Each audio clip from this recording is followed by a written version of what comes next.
Bam, most will point to the fourth quarter and what happened there to decide the game, but how much of the first three quarters kind of put you guys in that position late? Man,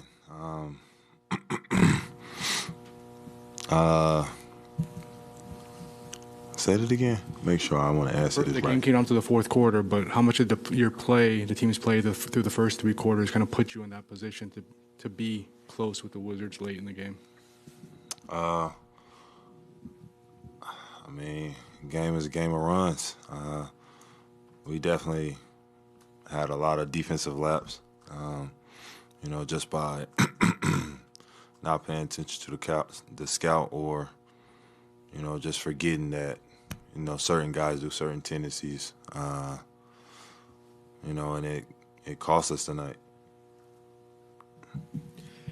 Bam, you've been a little uneven with your play. Obviously, you played a lot against a lot of teams that pack the paint. Do you feel this game sort of got you out of that a little bit? Or even like with the 0 for 4 at the foul line, is it still sort of a little bit start of the foul line? Is it still still a bit of a rough spot for you, rough patch during the season? 2 for 6. But definitely is, man. I'm gonna have ups and downs in this season, but it's a part of it. If you let it, it'll break you. So for me, man, still being aggressive, still taking the shots that I usually take, still getting in the paint, still being aggressive. It's funny because years ago, y'all would have been like, why don't you keep shooting? Now we talking about me being in the slump. So, just finding my rhythm, get that back, and I feel like we'll be in good shape after. Bam, the last three teams, they've all kind of done it in their own ways, but Dallas, OKC, and now Washington, they've all collapsed the paint. They've had hands in the way. They've been doubling, sending guys kind of across the lane to help on you and Jimmy. How is that style of defense affecting you and the overall kind of pace and rhythm of the offense in general? It's just something we got to adjust to. Get in the film room, watch and see how we can correct it, and get in more of a flow. When you start to see that same type of defense, we start to get in a flow. You start seeing the skip passes. You start seeing the guys who cut backdoor. Because when you collect all that attention, obviously some guys are ball watching. So, for you as the offensive player, you got to make plays.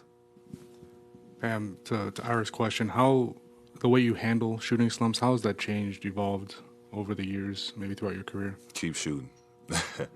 I mean, that's the easiest way to just keep shooting. And obviously my teammates and the coaching staff give me confidence to keep shooting, be aggressive. Like I said, earlier years I would have went in my shell and been like, I'm just going to play defense tonight. So for me, man, it's just taking a step in the right direction by keep being aggressive. Bam, can you talk about Patty Mills' impact in his first couple of games? Man, and it's not even him impacting the game scoring wise or anything like that. He's just a positive guy. Like he's positive in the huddles. He's positive on the sideline. He's always trying to get guys in tuned, and he's still learning our system. So he's doing it the right way. I feel like he came into this with the right mentality. Bam, the outside view is avoid the play-in at all costs. It's treacherous. It's dangerous. It comes down to last year, the fourth quarter. Is that also the internal view that now with fewer than 20, you look at the standings and you kind of got yourself in a pickle tonight that you have to work your way out of 7 and get to that top 6? Yeah. I wouldn't say it's in a pickle. We just have to – we can't let games like this affect us. We let this game go. So for us, it's when you're playing, teams who play random, you got to over-communicate. You gotta run your offense 48 minutes. You have to do everything to the detail because it matters that much when you play teams like this. All right. Thanks, man.